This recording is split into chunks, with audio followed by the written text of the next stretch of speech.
Hello, farmers! Welcome to another episode of the harvest season. My name is Rochelle. And I'm Al. And I can't keep doing the voice. And we're here to talk about farming games, spooky farming games, because it's, what is it, the day before Halloween. Halloween. Because the een is like Eve, right? So it's Halloween. Or Halloweening. It's a shortening of All Hallows Eve. Yeah. Yeah, so we just add on een onto the end. All Hallows Evie. All Hallows Evie. All Evies. This is a Pokemon podcast. Wow, it only took 22 episodes. All right, so let's talk about this new. We're not talking about Pokemon. Anyway, so this is your favorite farming game podcast, the spooky Halloween version, because I love Halloween. Buckle in for a fun ride. Today we're going to cover some feedback. We're going to talk about what we've been playing. We're going to hit everybody's favorite news. And then we're going to talk about a spooky, scary game that I picked out just for this Halloween episode called Graveyard Keeper. It's going to be great. It's going to be fantastic. Do we want to talk about some feedback? Yeah, let's do that. Yeah, we got a very lovely email from listener Tim asking if we're going to be covering Doraemon Story of Seasons.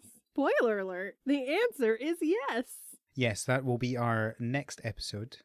We needed a decent amount of time to actually play it because I'm slow at playing these games. Al needed to play like 10 hours and I needed to play like 100 hours. So it just took a bit of time. It's pretty accurate. Let's see if I can actually finish the first year before we record our episode. But it's all right. We'll have all the information and we'll have many opinions and a big secret that we're not going to tell you about just now. It's going to be a very exciting episode. It'll be almost as exciting as this fantastic and wonderful, scary, spoopy Halloween episode. Yeah. It'll be better. Stay tuned for that in 2 weeks. You're going to make it through. You're going to make it until the next episode comes out. I promise. Speaking of Doraemon, Story of Seasons, Rochelle, what have you been playing? Well, for starters, I've been playing Doraemon Story of Seasons. What? A lot. We're going to spend a whole episode talking about this. So my initial thoughts are, this game is cute. This game is very pretty. This game is very Story of Seasons. And I'm very excited to be back into playing hard, straight farming sims. Yes, yeah, it's very definitely a Story of Seasons game. Like, obviously, it's different to previous ones, but there are, if you've played any Story of Seasons before, you'll notice very similar things in the game. Mm-hmm. So yeah, it's. I think one thing that a lot of people are kind of wondering before they buy the game is whether it's kind of big enough, whether it's a real kind of decent farming sim. And I don't know what you think. Obviously, we don't want to say too much because we're doing the episode next week. But I mean, personally, I think it's just as chunky and fully featured as, Trio of Towns or Stardew Valley. Oh yeah. I guess the only big feature missing is that there's no romance, but that. But you're a child. You play as a literal child. I am fine with not getting married in this game where I play as a literal child. Of course. But people need to know that before going in, that's not a thing. Obviously, there are still relationships and you still get to know people and you still have heart events and you still get stuff from that. But there is no romance. Nope, which, actually is fine with me. That's another thing. And we're going to talk about it. Yeah, you need to hold it in for 2 weeks. Yes. It's going to be hard, but we're going to do it. We can do this. Yeah, I believe in you. I presume you believe in me.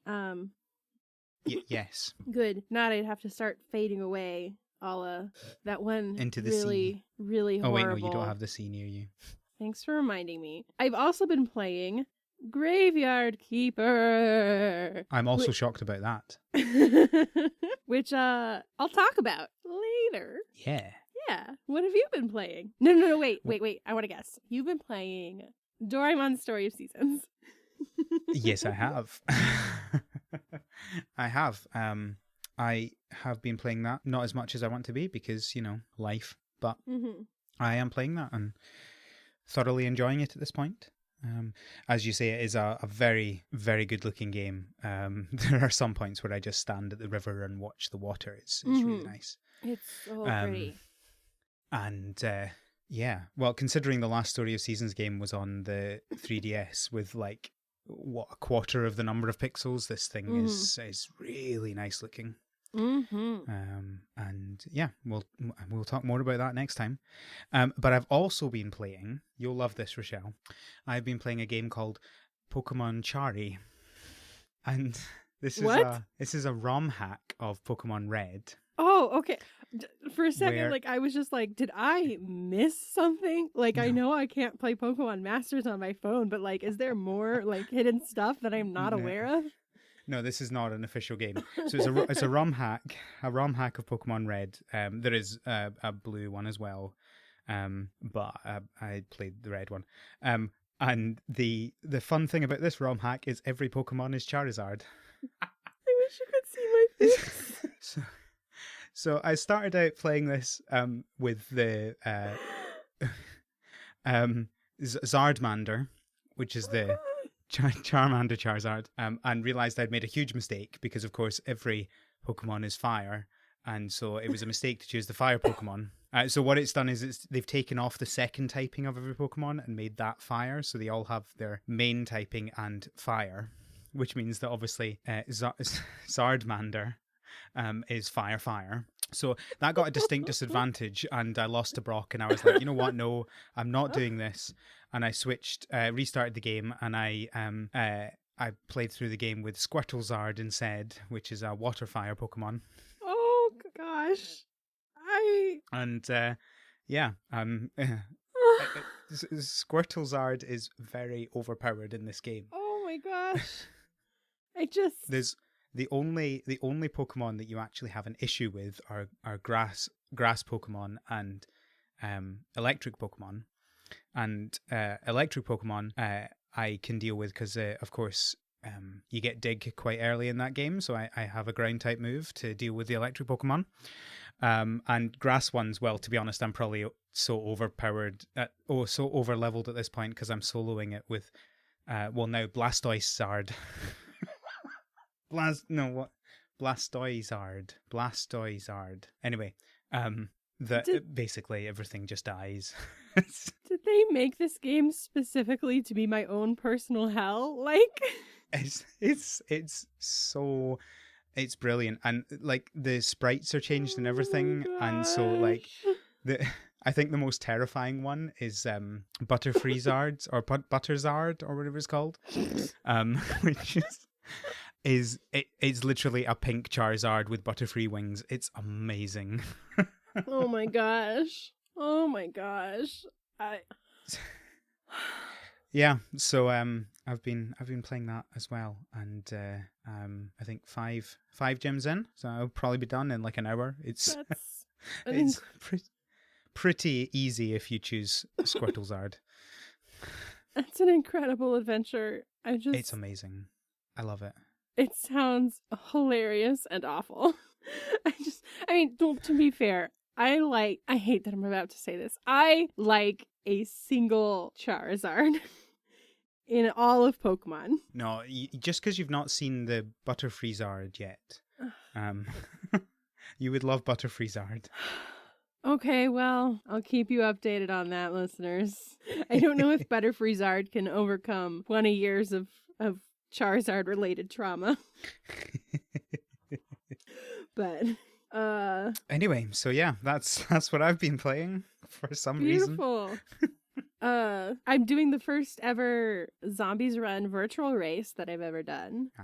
Yeah, and How did that go? there's like 2 training missions and I did those. And then the race came out. You can do it 5K or 10K, except that it snowed. No. I'm so mad. I'm just like, all I want to do is go walk around for 10K and hear this adventure story. And I can't because I mean I could, but not actively in the snow because I don't hate myself that much. And that's your update. You want to know what Exciting. else has got updates? What? The news. Woo! Oh, I thought you were actually going to segue into one of the news points. You know what else has updates? What has updates? Snacko has an update. Oh, does it? I mean, if you consider an update to be news. Oh, it's got news! Woo! Because we're talking about the news. Yeah. It's even worse the second time. We got a very exciting news from Snacko, who has gotten some Earth monies to make their game. Yeah. Woo! Yeah, Snacko came into a grant from Epic, which is exciting. So hopefully that'll more solidify their ability to make this game and to make it as good as it can be. And at some point we'll get it.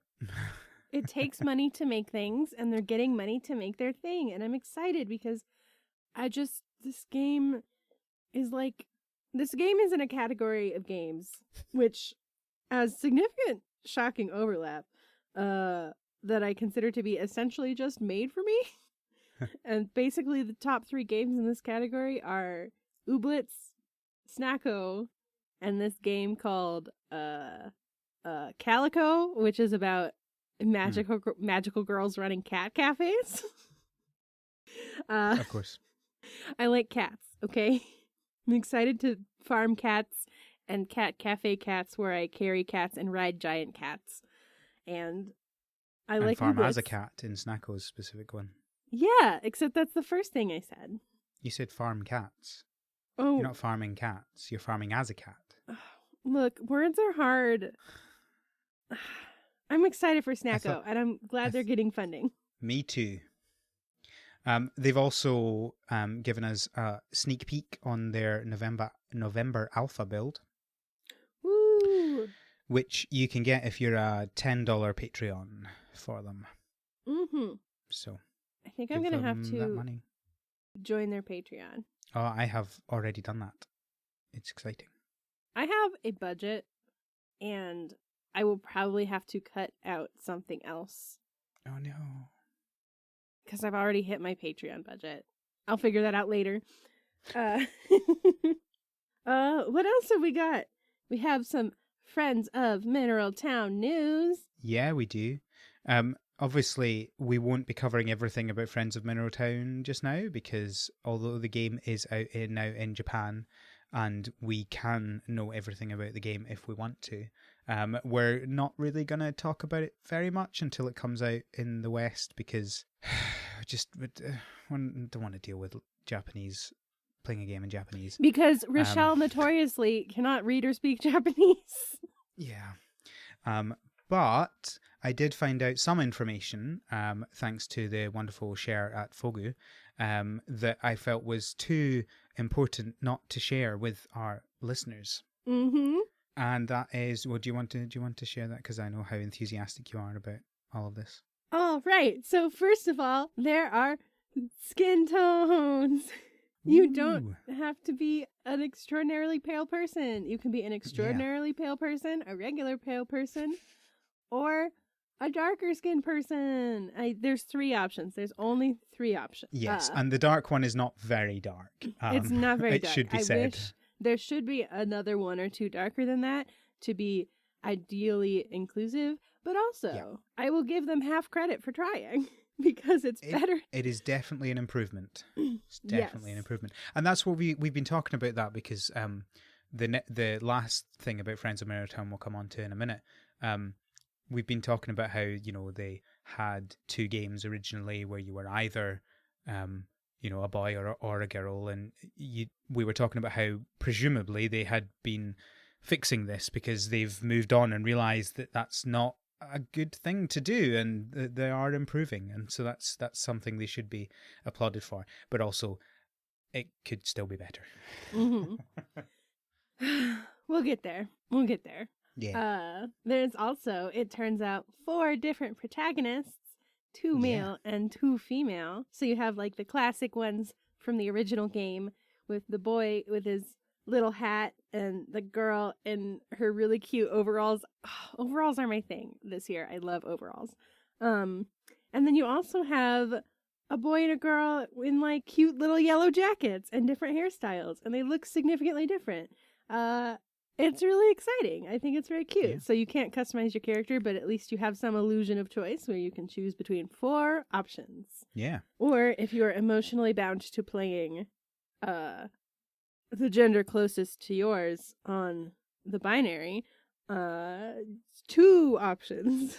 Yeah, and this is definitely good, because I think the thing is that obviously complete character customization is it's a lot of work, and that's not to say that that's a good excuse for not doing it. However, they've not just kind of completely done nothing, having not wanted to do all of the work of complete customization, and having 4 different models is massively easier than swapping out different hairstyles and heads and stuff like that completely interchangeably. But it does give you at least some choice. So, and this does also confirm that we did know that they have combined the 2 games, and so you don't have to buy a different game if you want to play. Thank goodness. I would be so mad. Yeah, it would be quite ridiculous if that was still the case. So that's good. Oh, that reminds me, I forgot to mention in the what have we been playing. I haven't been playing it yet, but I bought the original Friends of Mineral. I was gonna say, I was shocked that you bought that. And also, I don't know where you found a Game Boy Advanced game in this day and age. So over here we have a shop called CEX, which is the Consumer Electronic Exchange, and they do you take in games and trade them in, and then you can buy secondhand stuff. And I buy so many games from there because I like to sell games that I'm not playing anymore that don't have any real sentimental value to me, and then buy more with the credit. And I had a wee bit left over when I was buying Detective Pikachu from there, because they also do Blu-rays and stuff like that. And I was like, I wonder if there's something else I'm looking for. So I was looking in the window, and I saw some Game Boy Advance games. I see what they've got there, and I saw Harvest Moon: Friends of Mineral Town, and I'm like, well, I need to buy that then, don't I? There you go. So yeah, so maybe I'll have some time before the new game comes out to play it, and then compare the 2. You can play that, and I'll replay my copy of more Friends of Mineral Town in pink script. And we'll compare notes. Amazing. I'm looking forward to that. And speaking of genders, yes, presumably in this game you can marry anyone regardless of gender. Or at least I think the technical discovery is that you can see heart events for people regardless of gender, but if you can see their heart events, you can probably marry them. It would be very, very strange if you couldn't. Because usually the way it goes is if you can't marry them, you just don't see their heart event. You can see friend events, but not heart events. Yes, I misread this. I thought it was actually giving confirmation that you can marry them, but yes, you're right. It would be very presumably odd if you could can see their heart events and then not. Yes. I think I saw someone else confirm it. This might be true. And what it is that this is the exact same thing I'm doing with Pokemon, where I'm just like once burned, twice shy. So I'm like being super, super cautious about it. Yeah, no, it has definitely been confirmed that you can marry Yay, I'm so any excited. of the marriage candidates. I'm gonna marry Popri, and I'm gonna be a cute girl with cute overalls. Yes, I don't suspect it's going to change much for me in the game, but I'm glad that it's there. I think it's an important thing. And yeah, it's good. Yeah, it's very exciting. I'm so excited. I'm so excited. I'm so excited. It's 2019. It's almost the end of 2019. We should be here by default on every game. All right, what else we got? Atomic Crops. Yeah. We have the zombie nuclear This is technically a farming game. Yeah. Atomic Crops, which we haven't talked about in a while, which in hindsight we could have also done for today's episode, but I chose not to.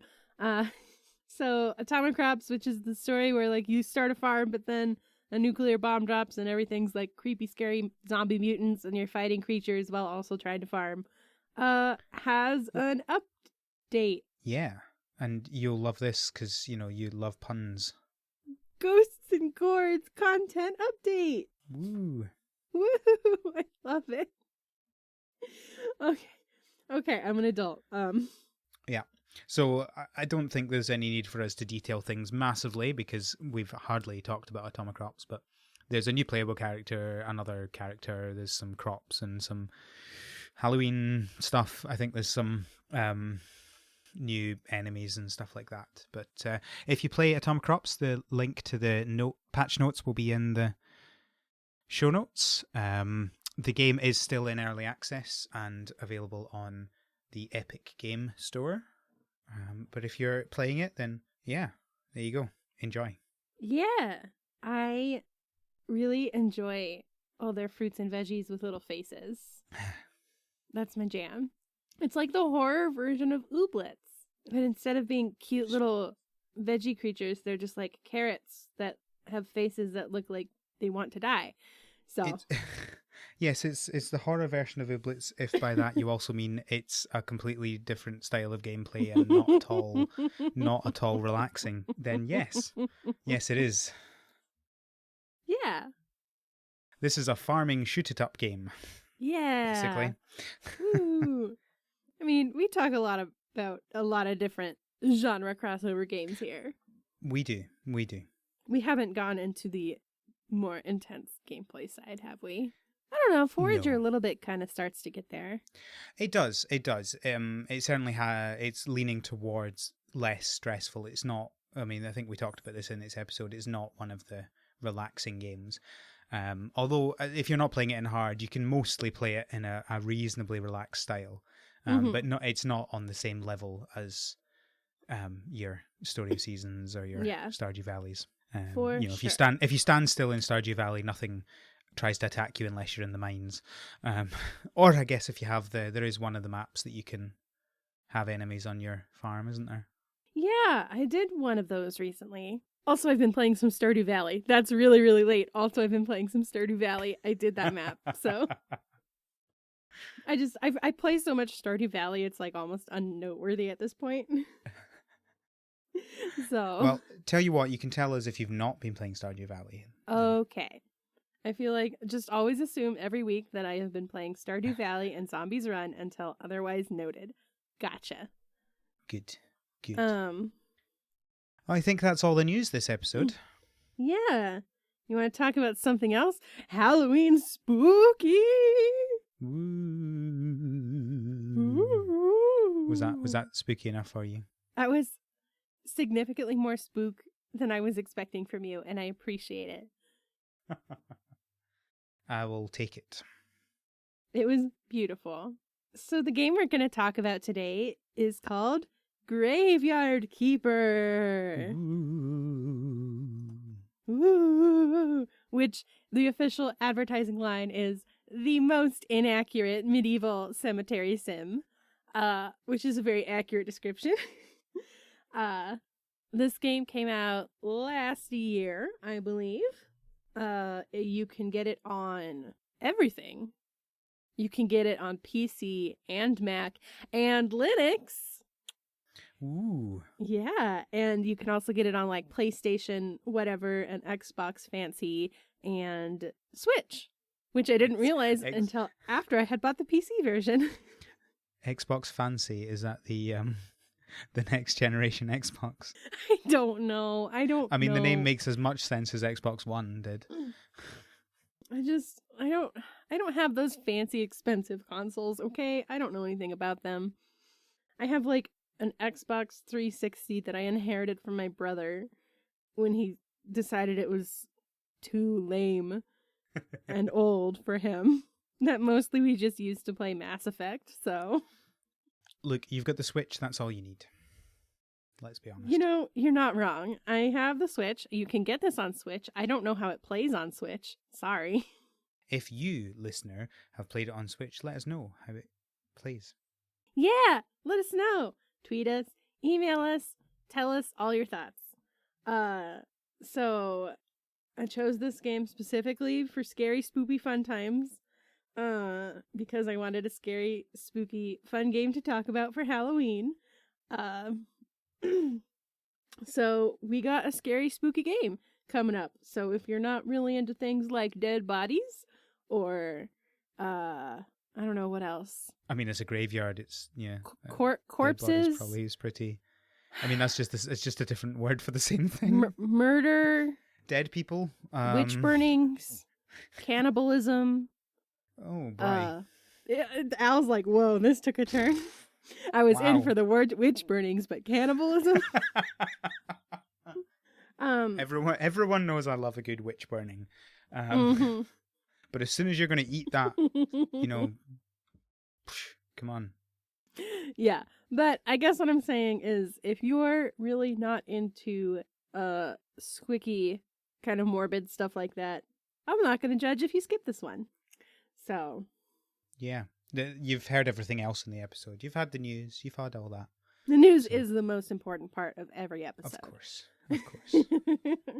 I like the undertone from I'm not going to judge you if you skip this one to that implies that you would judge them if they skipped any other one. Yeah, probably. Just a little bit. No, I don't judge. Sometimes you just can't listen to something, and I understand because I also can't listen to things sometimes. Anyway, so I just wanted to give that content warning at the top because I understand. And I know, like, a lot of people, like, they don't do good with spooky stuff. And in particular, there's, like, a lot of kind of, like, body horror-esque things dealing with dead bodies in this. So I know that's really not good for some people, so. Graveyard Keeper! Now that we've got rid of all the wimps. Yeah. All those people with perfectly legitimate reasons to not be interested in this. I was just trying to make a joke. Come on. I was like, I was a win. I didn't. How come they get to leave but I don't? No, I'm sorry. You're cool beans, Al. I'm Okay. here for the long haul. Thanks. I appreciate you sticking with me for 2 games you're not terribly interested in a row. We'll see how interested you are in this game. I have my suspicions. We'll see. We'll see. Maybe you can sell me on it. Yeah, maybe. We'll see. So, the story of this game is that I was not expecting there to be a story like this at the beginning, so we're going to talk about it. It's the modern day. You're going to 23/6-hour open shop, buying some stuff. What? And then on your way home, you're very excited. You're like, oh, I'm going to go home to my love. Your love is a feminine presenting human being, judging by the picture on your phone. And then you get hit by a car. Shocking, Oh, I no. know. And then you end up in some like weird cloudy purgatory place talking to a creepy dude in a hat and a jacket with a glowing red eye, and he's like, yeah, you're gonna be the new graveyard keeper now. And you're like, wait, hold on, what? Hold on a second. I was just hit by a car. I need to get home to my girlfriend. What's going on? And he's like, no, you're the graveyard keeper now. You can dig up Jerry and get some help if you really want. And then all of a sudden you wake up in this medieval house cabin and you go out and you dig up a grave and a talking skull pops out, and that's Jerry, your friend, the talking skull. Also, Jerry is a Zombies Run character. I'm gonna do that literally every time. I'm sorry. Can't stop, won't stop. And so you're like, okay, Jerry, help me out here. I need to get back home to my girlfriend. And Jerry's like, I don't know. I'm a talking skull. I can't help you with that. I can teach you how to be a graveyard keeper, though. And so you end up stuck in this medieval world where the earth is flat and the weeks are 6 days long until you can figure out a way to open a portal to go back home. And that's the plot of this game. Wow. It reminds me of a story in a game I've played recently, but without the death. No, you don't Yeah, get my reference. no, Yeah, no, you get my I got reference. it. Yeah, okay, cool. Sorry, That's you also fine. said that right when I was actively taking a drink of water. So Apologies. it's okay. I forgive you. Thank you. So I was not expecting this to be a weird purgatory magic portal story, but I guess it is. Yeah. I was expecting straight medieval graveyard sim. Yeah, your standard, Yeah, standard game. Yeah, so that's the plot, sort of. We'll touch a little bit more on it in a second. Like I said, the weeks are 6 days long. There's no seasons in this. You just continuously forever play. Like in Forever. Purgatory. Yeah, almost like you're in a purgatory of some sort. That's amazing. I love that. Yeah. And so we're going to kind of overlap the calendar and getting into characters because these overlap. So there are 6 days. I already said that. And each day, you don't see the title of the day in the game ever. They're actually just represented with a little icon. But they do have names, and they're on each of these days, there is a character that only shows up on those days who is associated with the title of the day in their character. So we have the first day is a little sun icon, and this day is Pride. And this is the day that the local bishop shows up at your church, whose name is Episcop. I presume it's Episcop, right? Because it's probably a riff on Episcopal, right? I mean, presumably, but that's also not fun for my mouth to say. Well, no, but neither of the pronunciations are, let's be honest. And that's where I'm struggling. So... Let's go with Episcop. Episcop? Okay. Yeah. So, Episcop shows up on Pride, which is the day with the sun icon. And you're going to find a theme on this. His character theme is like Pride. Now, presumably that's not pride as in, pride. Not as in like LGBTQ queer pride. No. Not that pride. Pride as in the sin kind of pride, as in the 7 deadly sins, which becomes more clear when you get to the next one, which is lust, which is a little female symbol icon, which is I'm not sure how I feel about that. I'm not sure how I feel about that either. Whose representative character is an actress called Miss Charm, who performs in the local bar on that day. I'm not sure how I feel about that. Whoa. We're really skirting around that family. Well, and I think part of the issue for me too as well is that there's not a lot of female characters in this, and it's oh, the most prominent female character is obviously the lusty one, of course, because women be lustin', I guess, the sin of lust tempting men who are otherwise entirely good people until they lose themselves around women. Of course. Anyway, why would I have it be a lot any of other way? social commentary on that. And the next day is Gluttony, which has a little it's like a little really, really rounded Y-ish looking icon. All of these icons look very astrological symbol-y.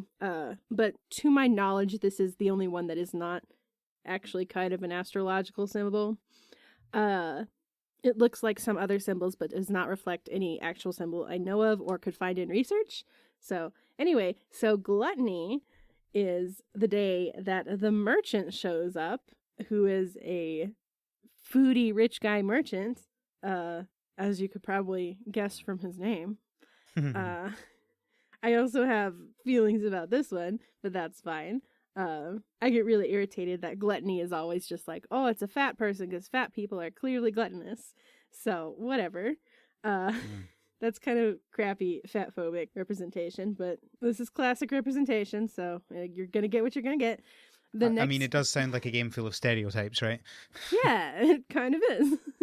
The next day is Envy, which has a little Taurus-looking icon, which is like a circle with 2 little points sticking up at the top, kind of like horns. And this is the day that a character called Snake shows up, and Snake is a creepy, scary-looking cultist guy who's trying to be evil and stuff. Oh no. Yeah, scary, huh? The next day is Wrath, which is a male icon symbol, and this is the day that the Inquisitor shows up, who is, like witch hunts and burning witches and that historical phenomenon. Yep, that great part of human history that we Yeah. should all be very proud of. Yeah. That's what the Inquisitor does. There's a weekly boy. witch burning. I mean, obviously. It's very exciting. Why not? Gotta burn those witches. Wait, so why are the witches in purgatory? Because you're in a medieval land. Duh. You're in the kingdom. Wait, but it's purgatory, right? Is You it? said you wake up. Did you not say it was purgatory? I mean, it presumably is. It's Yeah, kind you of did. You heavily said you wake up implied. in purgatory. Yeah, basically. I'm just confused. Why would You're- witches go to purgatory? Surely they'd just go to hell, no? I mean, are all of these people who are actually there, or are they just constructs of the world around you? Oh, okay. All right. Okay, I'll take that one. Right, cool. Don't worry. Let's go with Just that. Just wait. We're going to get through this. And then the last day of the week is Sloth, which is a little crescent moon icon. And on this day, the character, the astrologer, shows up, who is this Ooh. old guy who's very, he has very strange ideas, like that the earth is round and stuff. It's very Whoa. strange. And for those of you who are sitting here thinking, Rochelle, you said 7 deadly sins because that's what everybody knows from general pop culture / religion / Full Metal Alchemist. But you just listed 6 things and you said there's only 6 days of the week. You're right. Good job. I'm proud of you and your counting abilities because there's one missing and that one is you. So the last one being greed. And your character very, very, very much represents greed in this. In that, like, this is very much a game about capitalism and making really hard and horrible ethical choices for the sake of making money. And I don't believe anybody could be like that. oh, my heart. And we'll talk a little bit more about that as we go on. But you're the last one. You're the last sin. Surprise! That's not really explicitly stated, but I feel like it's pretty obvious throughout the game. So we'll talk about it later. As for other characters, there are a whole bunch of other characters. There is, of course, Jerry, the talking skull. Of course. Of course, who I'm presumably, it is very, very, very, very, very heavily implied in the game, is the last graveyard keeper. And then there's Donkey, our favorite talking donkey, who, wow, my brain just stopped. Donkey delivers you corpses to deal with. And it's really fun. At the beginning of the game, your donkey's like, you can understand me? Man, like, dude, aren't people awful and capitalism is stupid? Because, like, I don't even own my cart, and the guy pretends that he doesn't understand what I say, and, like, makes me lug around bodies and only pays me 5 carats a day. And then you end up getting further into the game, and he, like, stops delivering you bodies and is like, you've become a capitalist, so I expect payment from you now, and I won't deliver you bodies until you do it. It's really great. You have Horadric, who is the tavern keeper who runs the tavern where you go to buy food and sell things and make some money, and he gives you some quests and stuff. You have Clotho, who is a witch who lives in the swamp. You have the Romani Baron, who is referred to as a slur for the Romani people instead of Romani, which I am disappointed in, but I have come to expect. It took me a minute to figure out what word you were talking about there, but I get it now. Yeah, so that is a racial slur, and we should not use that. And it kills me how few people know that. But that's very disappointing, so that's a thing. And we also have, like, just a ton. There's so many, like, random NPCs in this game. With exciting names like Farmer and Farmer's Son and Miller. I bet you can guess what they do. There are a couple other named NPCs, but they play very, very small, minor roles, usually in like the main 6 characters' stories. There is my favorite NPC, which is Egg Basket, which is a basket of eggs from which you can learn recipes and buy eggs. Obviously. Yes. I will say this world is very heavily populated with NPCs. Like on top of like all the named NPCs you can talk to and stuff, there's just like a bunch of guards walking around, or like a bunch of like townspeople or monk people walking around all the time everywhere. It makes it feel like it's a populated world. you can't walk through people. So if you walk into a person, they just shove you aside, and that's funny, I think. I will say this game is aggressively white. Aggressively white. You know, Rochelle, I am shocked. This Based on is- everything we've learned so far, I am shocked this that is they would not be more diverse with skin colors. Yes. So like basically everyone is white. You are white. You have no character customization in this, by the way, so it doesn't pass the play as characters of color test. You are a heavily bearded white man, presumably. I think it's safe to say that is what the creators intended. I don't know good what would beard give you going. that idea. So those are your characters. There's lots of NPCs. Like I said, like those 6 characters that show up on their particular days are kind of like the main cast of characters. There's not really romance in this. You're trying to get back to your girlfriend. You already have a girlfriend. You don't need romance. But the entire plot of the game revolves around unlocking and furthering the plot lines of those 6 characters, and it's in doing quests and getting to know those characters that you eventually do what you need to do to get back to your homeworld. So those are kind of like the 6 important ones.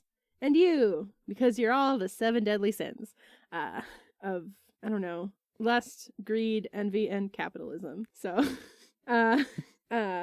so let's talk about some mechanics and how this game kind of plays. So, my biggest complaint about this game, I mean, other than aggressive whiteness and literally using a racial slur, is that the tutorials in this game kind of suck. And I learned a lot. I have been learning a lot recently from playing a lot of games about how I feel about good tutorial design, where it has what should be good tutorial design because it has pop-up boxes with like easy to understand words and good little picture diagrams, except that it doesn't explain half of what it needs to explain to you. And some things just kind of like you're left to figure out.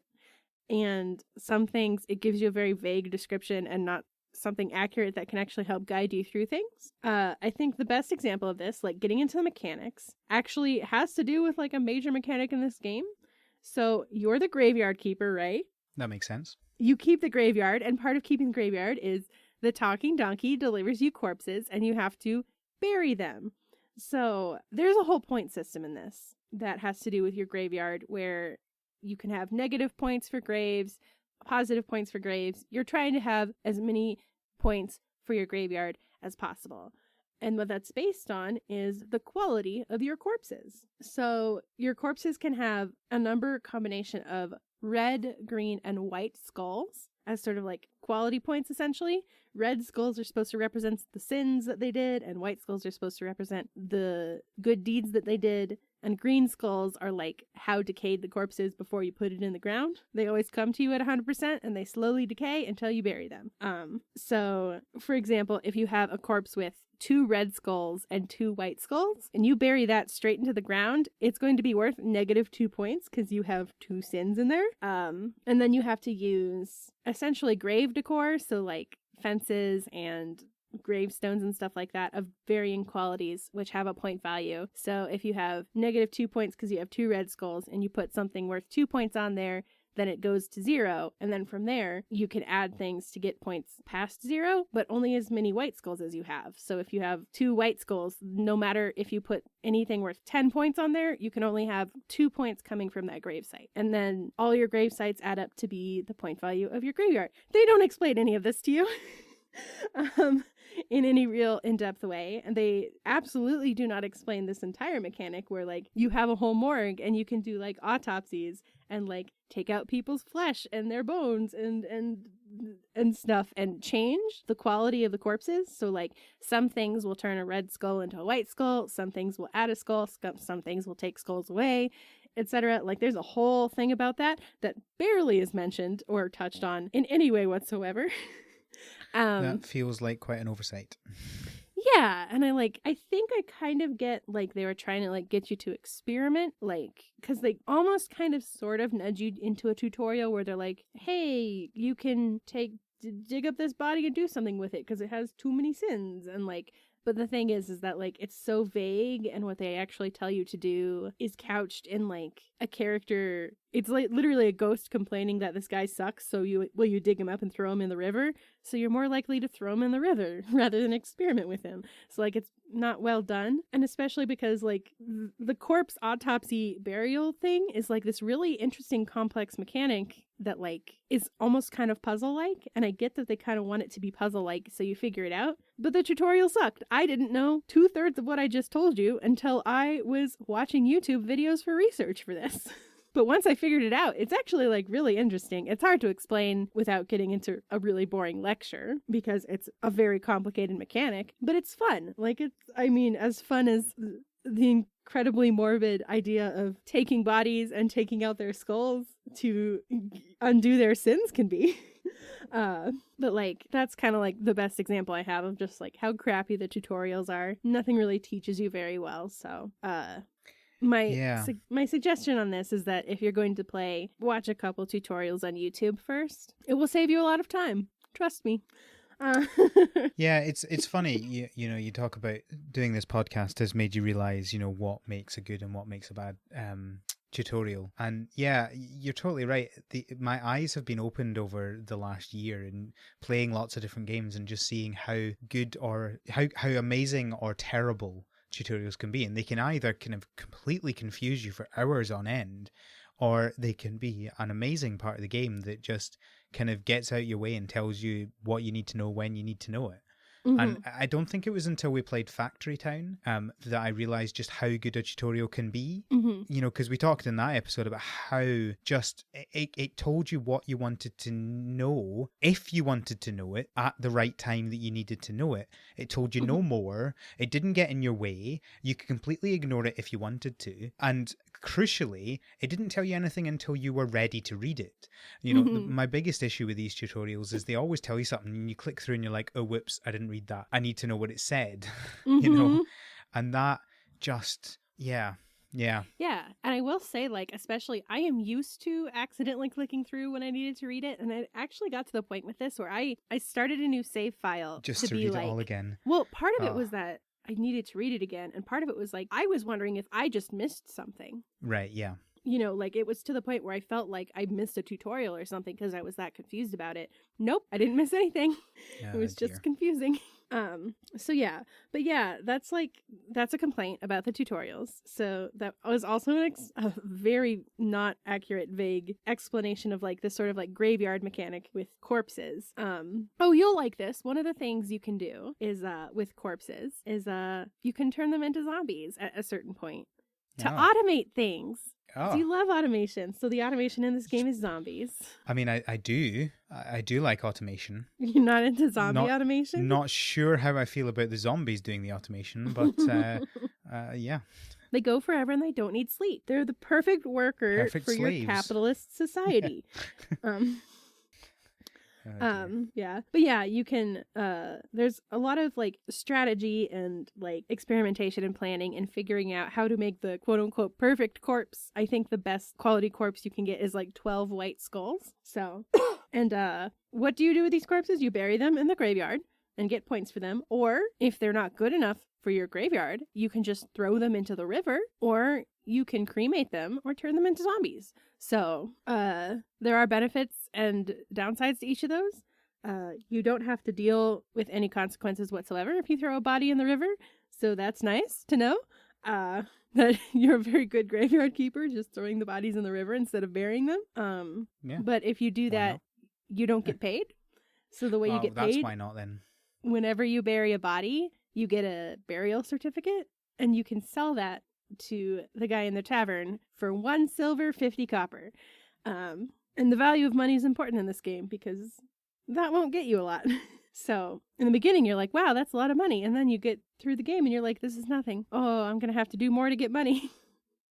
And that's when you start making ethical dilemma choices. You do get a burial certificate if you cremate a body, but then you also don't have to bury it. But then you also have to unlock that later on, which we'll get to in a second. The other thing I want to cover real quick, speaking of your graveyard is around a church. There is a whole church mechanic in this where you become the prior of the church and you do sermons once a week on the day with the sun icon, and it's great. It's fun. I believe your first tutorial sermon, you literally go, may the force be with you, and Episcop is like, great, that was great. Not as good as me, but you're gonna get there. I'm just like, this is hilarious. I love it. But yeah, that's a whole mechanic. You get faith points from that, which you use to do other things in the game. And that is also based, like, your success on it is based on the quality of the inside of your church. So like on the outside where your graveyard has graveyard point, on the inside you have church point, and that's based on like crafting things and decorating your church with things like comfy benches and candelabras and stuff. Chairs and fire, my two favorite things. So there's that as well. And crafting kind of gets us into, this is a very mechanics heavy game. I don't know if you can tell. That gets us into like, there are huge skill trees in this, and it's kind of like one of the biggest parts of this game. So there's three different kind of like, your experience points kind of come in like three categories, and you use them to buy skill tree skills. So you have red points, which is like, which you get from like crafting or gathering like stone. You have green points, which you get from doing like nature-based things like farming and foraging and things like that. And you have blue points, which are kind of like your theology points, which you get from like doing theology type related things. Like making books or creating things for your graveyard. And there are 6 pages individually, each of which has 1 or 2 skill trees in it. So you have anatomy and alchemy, and this is where you unlock abilities to do things like take different things out of bodies. So like at the beginning, you can only take meat out of bodies, and then you can unlock taking out like blood and fat and skulls and stuff like that. And you can unlock like embalming abilities and stuff like that as well through the skill tree. There's the whole theology page where you unlock things like blueprints to make different things for the graveyard and the church. You unlock different types of sermons you can give that give you different boosts and abilities. Things like that. You have book writing, because book writing is a whole thing in this. And you can write books and make paper out of human skin and then make books out of it. Because this is an ethical dilemma game. There's farming in nature, which is obviously all about farming, and also a little bit of foraging, and also a little bit of beekeeping, which I enjoy. It's fun. We'll get there. And then there's building, which is the big major crafting sort of aspect of it. And this is like unlocking blueprints to craft different things, etc., etc. New technologies, like being able to like make circular saws or like mine different types of ore, etc., etc. This is part of why I don't know if you would like this game, Al, because this very much has the sort of crafting to craft aspect that My Time at Portia has. Right. Which is why I don't know, like, you have to gather ore and smelt it into bars to use it to put on an anvil and make metal parts to craft a thing with it. I will say it's not quite as many layers deep as a lot of stuff in Portia is, and the game is not as heavily dependent on this mechanic solely the way Portia is with its crafting. But there's lots of crafting in this game, and if you don't like it, you probably won't have a good time. And then there is cooking, which isn't really a skill tree. It's just in the skill tree menu and shows you the different collections of recipes that you've learned from other villagers and etc. I'm a little bit worried about when you say cooking, because you talked about getting meat from corpses, and I'm a little bit worried about this, Rochelle. Let me put your mind and worries to rest. You can indeed cut meat out of a corpse, slice it up, and cook it in your kitchen. And then eat it. That's fine. I'm no longer worried. You also, so this gets into a lot of like, okay, so let's talk about some of like the ethical dilemma stuff in this. So like I said, this is a game about capitalism. So money's kind of hard to come by because you're living in a medieval town.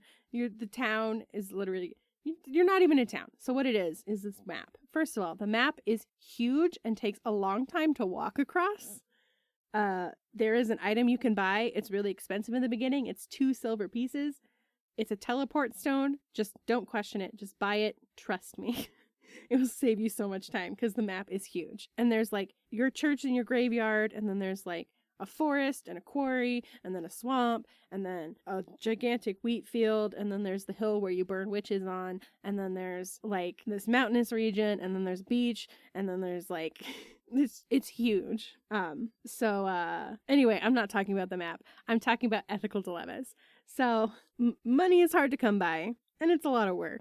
In the beginning, primarily you're getting money from burying bodies, which doesn't earn you very much very quickly. And your main goal, like sort of one of the tutorial quests, which actually takes a while to fulfill, is that Jerry the Talking Skull is teaching you how to deal with bodies and is like, don't worry, cut this meat out of this corpse. Don't question it. Just go and sell it to the village. And you'll get some money and you can buy me a beer. So you go to town and you go to the village and you go to the tavern keeper, whose name I've already forgotten. And he's like, you can't sell meat without a stamp of approval from the government in the town because we had an incident with some inappropriate meat being sold a while back. Mm-hmm. And so what you have to do, this is like the first step into like the ethical dilemmas of the game, where like you can buy an official royal seal stamp for 50 silver. 50 silver. Remember, money's hard to come by. I just mentioned that something worth 2 silver was a big purchase. This is ridiculous. Or you can go to Snake, the sketchy, scary cultist, and buy a counterfeit stamp from him and use your counterfeit stamp, which costs significantly less, to stamp your definitely not human meat and sell it for a lot of money. Alternatively, you can do the slow grind of burying bodies and farming, which nets you less money and will take you significantly more time. Which one will you choose? And there's tons and tons of decisions like this in the game. Like, you got a corpse to bury. Are you going to potentially mutilate it in an attempt to make it nicer for your graveyard? Or are you just going to straight up bury it?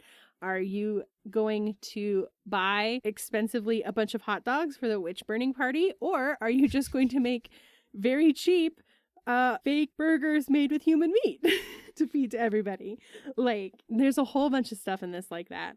It's very much about the horrible things that you do for money in capitalism. It's a major theme of this game.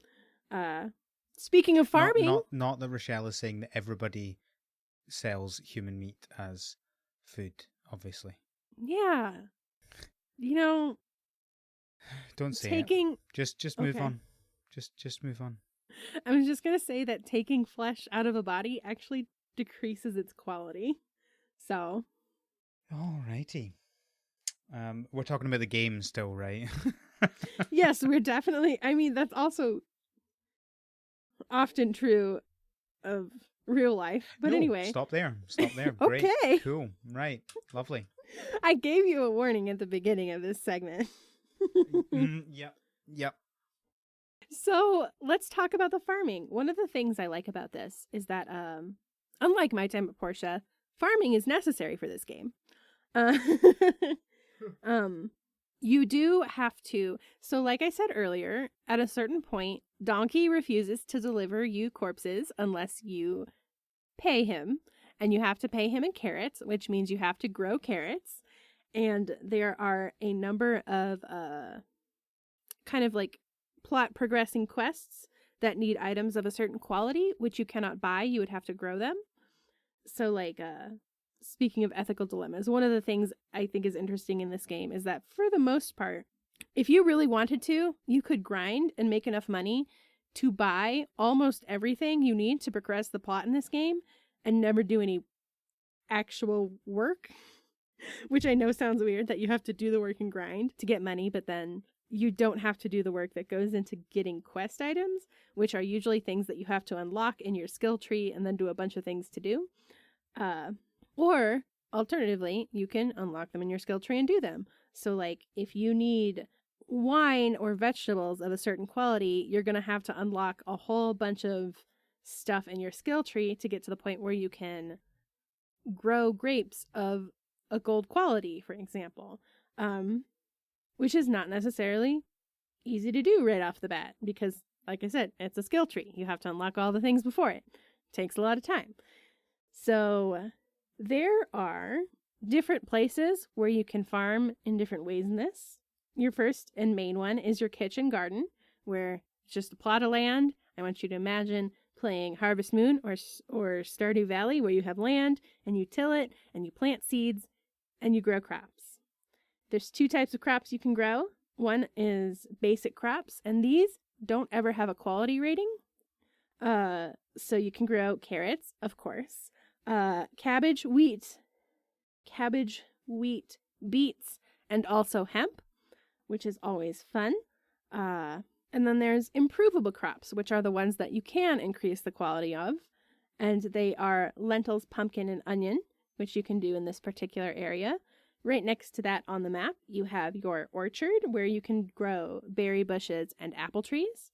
These do not have qualities. And then there is a vineyard where you can grow grapes and hops to make wine and beer, and those do have qualities. So you improve the quality by making fertilizer and fertilizing it. There's different types of fertilizer that create different qualities. So you have to have the highest quality fertilizer to get gold. You can't just keep putting more basic fertilizer on it until it eventually increases. It's directly tied to the quality of your fertilizer. You have to start out by buying seeds from the farmer, of course. One thing I think is really interesting is every time you harvest a crop in this, it gives you seeds. You usually don't get as many seeds back as you plant, so you do eventually have to supplement by buying more seeds. But if each like square that you till, you have to put 4 seeds in, and often you'll get like 2 or 3 seeds out. So that's quite nice. Yeah, unless you use there is a fertilizer that will up your chances of getting more seeds back. And I believe if you have a zombie running it for you, the zombie gathers enough seeds to replant just forever.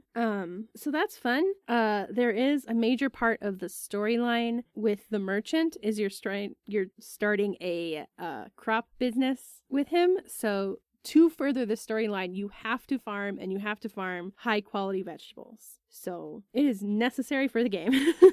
So you gotta farm, and I hope you like farming while you're also digging up holes for corpses. This counts as a farming game, and so we're covering it. I think the farming is fun. There's not really animals, unless you count bees. You can actually make a whole little bee farm. I think it's really cute and fun. As a skill you can unlock. You make your own fertilizer. You can't buy it from the store. So there's like a compost heap where you compost things and make fertilizer out of it. That's fun. Lots of farming. What else do you do in this game? It's a lot of tending to your church and your graveyard, and farming and gathering and crafting things to make things for your church and graveyard, and trying to fulfill quests to befriend these 6 main characters to get them to give you all the things you need to open a magical portal and go home. So I think that's a good overview. I could probably go into a lot of details on like a lot of the mechanics and stuff, because it is, like I said, it's a very mechanics heavy game. It's got very complicated mechanics, which I think is fun. Yeah, I mean, it sounds like a lot of it is not necessarily needed a huge amount. Like, you know, because it sounds like you can just ignore some of it if you're not enjoying those parts of the games. It's just you don't advance as quickly. Is that fair to say? Yeah, so there is, at a certain point, you do have to dip into about every skill tree, at least for 1 or 2 things. Right, but for the majority of it, and like seriously, like the capital M majority of it, if you don't want to do that, you can just find something you like to do to grind to make money, and then buy your way through it. Because that's one of the things it's taught, because you're the greed character. Like, do you want to like do the work, or do you want to gather a bunch of money and pay it off? Like, that's like a big theme of the game. So you can definitely do that 100%. It's got a few glaring problems, which I think I've gone over a bit already. But on the whole, I actually think this is a really fun game to play. I think it's won its way into a good problematic fave category for me. It is very fun to play and very easy to get caught up in. I think especially once you like kind of get a better grasp of like some of the more complex mechanics of it, it's fun to like tinker with it and figure it out. I will say, I think that correct me if I'm wrong, listeners, but I'm pretty sure that like the zombies to automate things is actually an update that is free on the PC and $5 on everything else, which is weird to me, but whatever. Choices they want to make, I guess. And there is a new one coming up here in the next couple weeks, I believe. So if you want to make some zombies and cut up some corpses and try and make a whole bunch of witch burning parties into cannibalism, this is a fun game. Probably not fun if anything having to do with corpses makes you queasy. Yeah. Probably not fun if you're really into not doing lots of crafting. But it's fun. I enjoy it. Yeah. I mean, it's certainly different to what the games we normally cover. Although I feel like I say that for every game that we cover. Yeah. Well, I mean, this one in particular is just way out there. Like, it's a spooky, scary game for a spooky, scary Halloween episode. With spooky, scary skeletons. Yeah. One thing, like, the spooky, scary skeleton. I don't know if this is related because I know the end of the game, but I haven't reached the end of the game. And I don't know for sure if this is related. Is this spoiler talk? This is fan theory talk at Okay. this point. If it is a spoiler, I don't know it's a spoiler. But the skull that your skull friend Jerry, and then at the very beginning when you're in your real world life, the person who checks you out at the little mini mart is named Gary. You see their name tag specifically, and I wonder if that is related. Interesting. There are characters who we know are related. I know are related in this, like the merchant and Episcop are brothers, and then oh man, I can't say the other one because that's actually a real spoiler. You can But, do it. We just need to have a spoiler warning. Okay, From this point on until the timestamp in the show notes for the outro, there will be spoilers. So if you don't want to hear any spoilers for this game, click on that timestamp and ignore the spoilers. Okay, there you go. So like the Inquisitor, part of his storyline is his house burned down and his wife and his child were in it and they died. But then you find out later that Snake is actually his son and they have a reunion. And that's how you finish their storylines. As you do. And yes, and just stuff like that. I think the donkey is my favorite character. Comrade Donkey. Just like, you're right, capitalism is BS. I mean, a donkey would know, right? A donkey would know.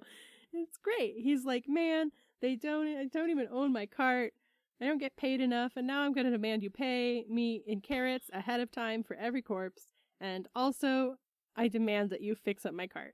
It's great. Big mood. Oh, I was saying that I think what I was thinking about with the map talk earlier was that the world is just so almost delightfully generic, where it's like the name of the kingdom is the kingdom, and you live in the village, which is just north of the town. So I'm wondering whether much of this game is deliberately satire, or whether it you know, the slightly bad taste characters and stuff, whether that's deliberate or not. It's an interesting one. I mean, yes, I'm not trying to say that some of it is obviously not acceptable at all, but you know, some of it I wonder whether it's deliberate or not. Yeah, so it does come across to me as a satire. It feels very, very satirical and very like social commentary, which is why like part of me is like, I hate that it has all white people, and part of me is like, I don't know, this is kind of a real big social commentary on the crappiness of white people. You know what I mean? Like part of it is like pointing out how crappy capitalism is. Part of it is like almost like in a lot of like the stereotypes, for example, with like the 6 main characters, like they feel egregious, like to the point where it feels like it's probably satirical. You know what I mean? So like I very much read it as a satirical thing. I think if it had this many problems and I didn't, I probably would not be comfortable covering it. I do think that some of it is just bad. Like we don't need to have the Romani Baron type character. You know what I mean? Like and I think I enjoy it and appreciate it because I do read it as satirical, and I hope that that was intentional and not my brain doing the automatic filling in of things to make the world more bearable. That often happens with people who aren't. That's fine. We can read it as that, and to make ourselves feel better. Yes. So if you are going to enjoy reading this as a satirical take on capitalism and the ills of society, and you enjoy crafting and farming and corpses and kind of scary, dark, morbid things, this is a fun game. I actually, like I said, it's a little bit of a problematic fave because it has some issues, but I would give this maybe a 6 out of 8. Like, I actually really, really enjoy playing it. I will probably continue to play it after this if I can. That's Graveyard Keeper. Cool. Did you enjoy this spooky, scary episode, Al? It was certainly something. Hey, I didn't need to do much preparation for this one, so I'm all good with that. Yeah, you just listen to me rant. You just listen to me give a lecture. Thanks to the listeners for listening to me give a lecture. I promise we're gonna have an exciting episode that Al actually cares about coming up next. The word "care" is a bit unfair. Okay, that Al's actually more than bare minimally interested in. Well, let's just go with has played the game of. Is that better? That's also, I mean, you played a little bit of Portia. True. You just hated anyway, if you have played Graveyard Keeper, or you have any input on Rochelle's opinions, if you have any opinions on whether it's satire or not, you can. If you have any good money-making strategies. Oh, yeah. That do not involve cannibalism. I know that one. Did you want to finish, or do you want me to finish? You do better. I did interrupt you. I'm sorry. That was my bad. You can email us at the website harvestseason.club. You can tweet all of your interesting Graveyard Keeper thoughts and all of your not interesting Graveyard Keeper thoughts. And heck, you can even tweet me all of your Goose Game memes at Miss Delaney with 2 L's on Twitter. And if you want to not talk to somebody about Graveyard Keeper, you want to talk to me about how beautiful Doraemon Story of Seasons is? It's so pretty. Oh, I know. You can find me on Twitter at the Scottbot, 1T in Scott. 1T in bot. And 1T in the. Yeah. Oh, sorry, man. It's all right. I just feel I need to say it for Scott because I presume most people would default to 2 T's because that's the person name rather than the nationality. It's okay. I understand. I know people default to Delaney with 1 L. So it's a struggle. Big mood. And until next time, have a good harvest. The Harvest Season is created by Rochelle Delaney and Al McKinley. Our art is done by Micah the Brave, and our music is done by Nick Burgess. Feel free to visit our website, theharvestseason.club, for show notes, including links to things we discussed and transcripts for every episode. Thanks for listening.